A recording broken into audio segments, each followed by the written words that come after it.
तो कैसे हैं आप लोग। मैं हूँ राज वर्मा और आप लोग देख रहे हैं आपका अपना प्यारा सा चैनल सीक्रेट इंसान। तो चलिए शुरू करते हैं। अभी तक हम लोग पढ़ रहे थे क्या, रासायनिक अपक्रिया एवं समीकरण। इसमें हमने दो वीडियो हो चुकी थी जिसमें हमने ये बात कर लिया था किसके बारे में, रासायनिक अपक्रिया क्या होती है, या शब्द समीकरण क्या होता है, या ढांचा समीकरण क्या होता है। और उसके साथ साथ हमने ये बात किया था कि किसी भी रासायनिक समीकरण को बैलेंस करना क्यों जरूरी है। या हमने ये भी बात किया था कि रासायनिक समीकरण को आखिर बैलेंस कैसे करते हैं या संतुलित कैसे किया जाता है। तो अगर आपने वीडियो नहीं देखी है तो लिंक डिस्क्रिप्शन में दे दूँगा, वहाँ से जाकर आप देख लेना। तो देखिए, अब हम उसके नेक्स्ट आगे बढ़ते हैं। तो आगे आपको पढ़ना है क्या, रासायनिक अपक्रियाओं के प्रकार। क्या पढ़ना आपको, रासायनिक अपक्रियाओं के प्रकार। अब देखिए, कोई भी रासायनिक अपक्रिया जब भी होती है तो देखिए होती क्यों रासायनिक अपक्रिया, क्योंकि जो भी आपके पदार्थ, जो भी आपके मॉलिक्यूल, जो भी सब्सटेंस हैं आपके, उसमें क्या या तो बंध बनेंगे या तो बंध टूटेंगे। देखिए, जब भी कोई आपका कंपाउंड बनता है तो उसमें क्या होता है कि बनता किसकी वजह से, बंधों की। किसकी वजह से, बंधों की। मतलब इनमें क्या होती है, बॉन्डिंग होती है। क्या होती है इनमें, बॉन्डिंग। अब जब भी वो बनेंगे तो या तो बंध बनेगा, जब बंध बनेगा तो होगा क्या, वो रासायनिक अपक्रिया। क्या होगी, रासायनिक अपक्रिया। अब ये भी हो सकता है या तो बंध बने या तो बंध क्या हो, टूटे। जब भी बंध बनता है तब भी रासायनिक अपक्रिया होती है, जब बंध टूटता है तो ये भी रासायनिक अपक्रिया होती है। तो रासायनिक अपक्रिया के प्रकार का मतलब है कि इसी के जो बंध बनता है या बंध टूटता है, आखिर कितने प्रकार से टूट सकता है और कैसे जुड़ सकता है। देखिए, रासायनिक अपक्रिया के प्रकार का मतलब है, ये आया कहाँ से रासायनिक अपक्रिया प्रकार, ये इसलिए आया क्योंकि जब किसी भी जो भी कंपाउंड आपका बनेगा या टूटेगा तो उसमें स्पेशली किसका खेल होगा, बॉन्ड का। किसका खेल होगा, बॉन्ड का।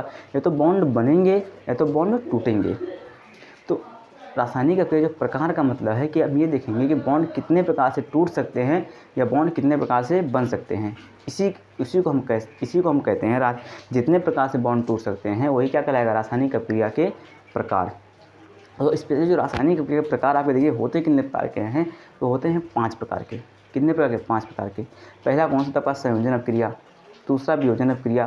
तीसरा आपका कौन सा, विस्थापन अपक्रिया। चौथा द्विविस्थापन अपक्रिया। और पांचवा उपापचयी अपक्रिया। तो एक एक करके सबकी बात करेंगे हम लोग। बस आप इतना समझिए कि रासायनिक अपक्रिया का प्रकार यहाँ से आया कि जब भी कोई क्या बनता है सब्सटेंस, तो क्या या तो बॉन्ड टूट के बनता है या तो बॉन्ड क्या जुड़ने से बनता है। तो आप ये कह सकते हैं कि बॉन्ड जितने प्रकार से टूटता है या जितने प्रकार से जुड़ता है उससे क्या मिलेगा आपका, रासायनिक अपक्रिया के प्रकार।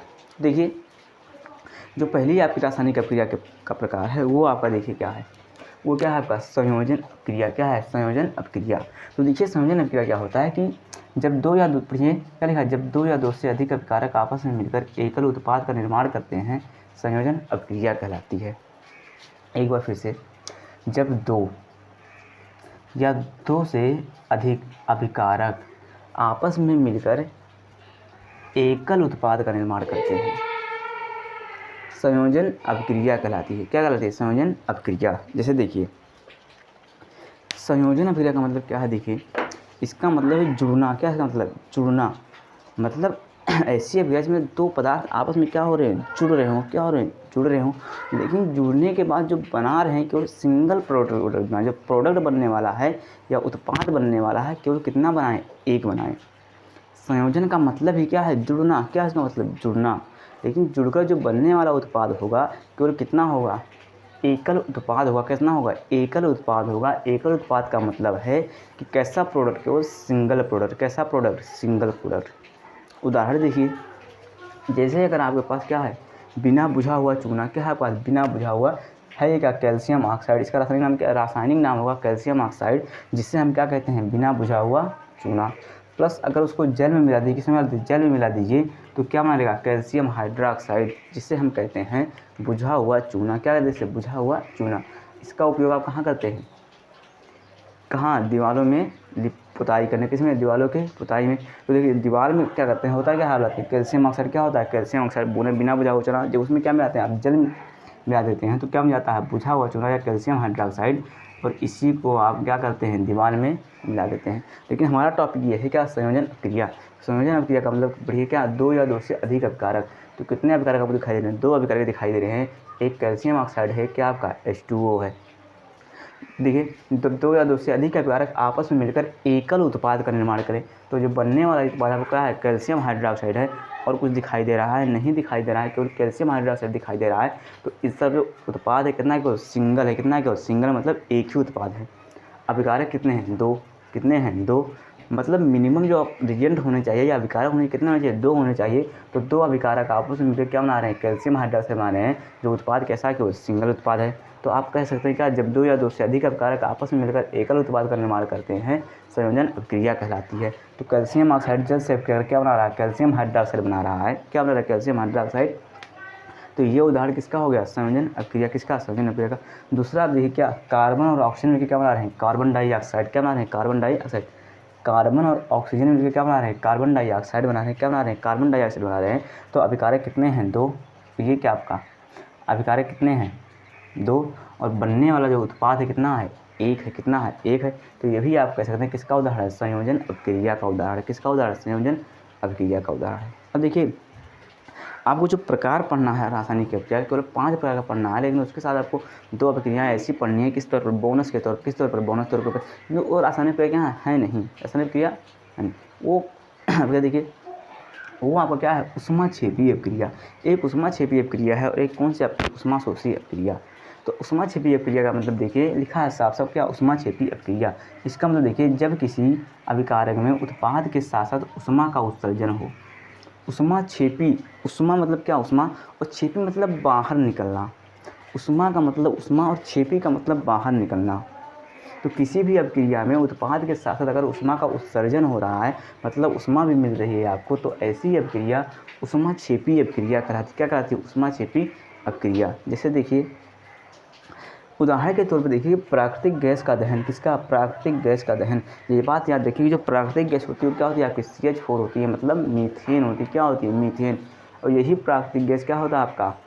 CNG होता है। क्या होता है ये? CNG, compressed natural gas. नाम सुना होगा। इससे क्या जो ऑटो इससे इसी गैस चलती, क्या? CNG से, कंप्रेस्ड नेचुरल गैस। इसी तरह अभी क्या इसका उपयोग किसी रूप में? ईंधन के रूप में किया जाने लगा। किसका? CNG का उपयोग, प्राकृतिक गैस का दहन। देखिए क्या होता है कि जब CH4 की अभिक्रिया किससे? ऑक्सीजन से होती है। किससे होती है? ऑक्सीजन से। अब है ये क्या? कार्बन, और ये क्या है? हाइड्रोजन। तो इससे आप क्या कह सकते हैं? हाइड्रोकार्बन। कैसा यौगिक है ये? हाइड्रोकार्बन यौगिक है। देखिए जब मीथेन को ऑक्सीजन की उपस्थिति मिलाएंगे तो कार्बन की वजह से क्या बन जाएगा? कार्बन डाइऑक्साइड बन जाएगा। और हाइड्रोजन की क्या बनेगा? जल बन जाएगा। क्या बन जाएगा? जल बन जाएगा। और इसके साथ आपको क्या मिलेगी? ऊष्मा मिलेगी। क्या मिलेगी? ऊष्मा मिलेगी। और प्लस से आपको क्या मिल सकती है? एनर्जी। क्या मिल जाएगी? एनर्जी। इसके साथ प्लस आपको क्या मिल जाएगा? एनर्जी। देखिए इसके साथ ऊष्मा, ऊष्मा के साथ आपको क्या मिल सकती है? एनर्जी मिल सकती है। तो जब भी प्राकृतिक गैस का आप दहन करेंगे तो क्या मिलेगा? कार्बन डाइऑक्साइड, H2O, ऊष्मा।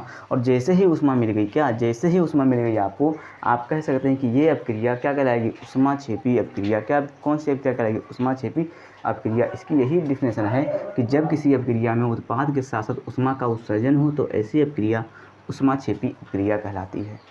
क्या कहलाती है? ऊष्माक्षेपी अभिक्रिया। दूसरा देखिए श्वसन। क्या है दूसरा? श्वसन। अब देखिए श्वसन किसी आपकी, तो जो श्वसन है आपके शरीर में है क्या? ग्लूकोज। क्या है? ग्लूकोज। और जब आप सांस लेते हैं तो मिलता क्या आपको? ऑक्सीजन। क्या मिलता? ऑक्सीजन।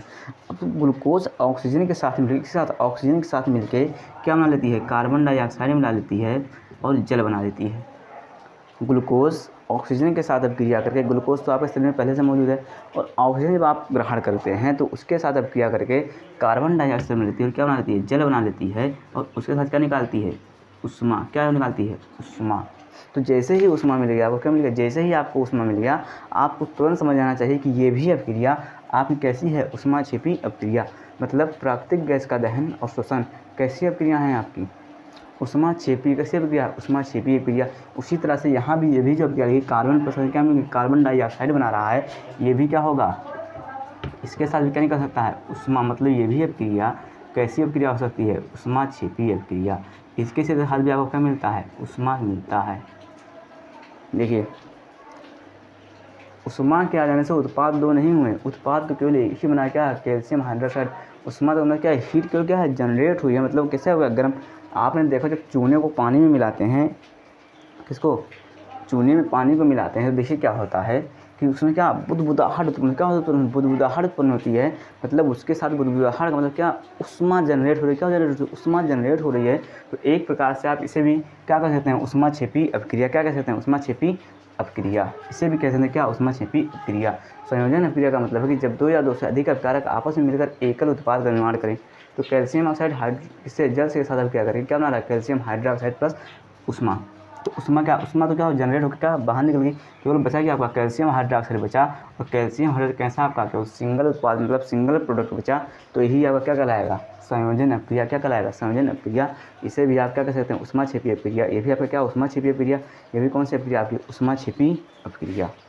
बस संयोजन अपक्रिया का इतना सा मतलब आप समझिए कि आपको ये समझना है कि उष्माक्षेपी की जब भी कभी कोई अपक्रिया अगर हो रही है, वो कोई भी अपक्रिया हो, संयोजन अपक्रिया हो, वियोजन अपक्रिया हो, या कोई भी अपक्रिया हो, अगर उसके साथ उष्मा निकल रही है, अगर उसके साथ उष्मा निकल रही है तो आप उसे उष्माक्षेपी अपक्रिया भी कह सकते हैं।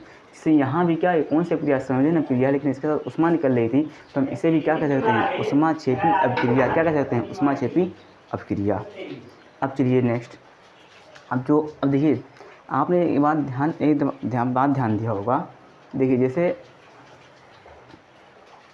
देखिए आपको पता है कि कैल्शियम हाइड्रोक्साइड मतलब बुझा हुआ चूना आप क्या करते हैं, दीवारों पर पोत देते हैं। लेकिन दीवारों पर लगाने के बाद आपको ये एहसास होता है कि दीवार दो एक आध दिन कैसी फीकी दिखाई। जिस समय आप लिपाई कर रहे होते हैं उस कैल्शियम हाइड्रोक्साइड बिना बुझा हुआ चूना का, तो उस समय आपको दीवार कैसी दिखाई देती है, थोड़ी सी चमकीली नहीं, कैसी फीकी दिखाई, कैसी दिखाई देती है, फीकी दिखाई देती है। लेकिन धीरे धीरे एक दिन, दो दिन, 3 दिन बाद जो दीवार होती है बिल्कुल सफ़ेद दिखाई देने लगती है, मतलब बहुत चिकनी दिखाई देने लगती है। तो उसका रीज़न यहीं से आपको पता चलेगा कि देखिए जो कैल्शियम हाइड्रोक्साइड होता है, क्या, जो कैल्शियम हाइड्रोक्साइड होता है किससे, कार्बन डाइऑक्साइड के साथ क्या कर लेता है, अपक्रिया। जो कैल्शियम हाइड्रोक्साइड है, जो कैल्शियम हाइड्रोक्साइड आपने लिया था बिना बुझा हुआ चूना, क्या लिया था आपने, बिना बुझा हुआ चूना, बिना बुझा हुआ, सॉरी बुझा हुआ चूना है, कौन सा है, बुझा हुआ चूना। इसका आपने क्या किया था कि दीवार पे लिपाई कर दी थी।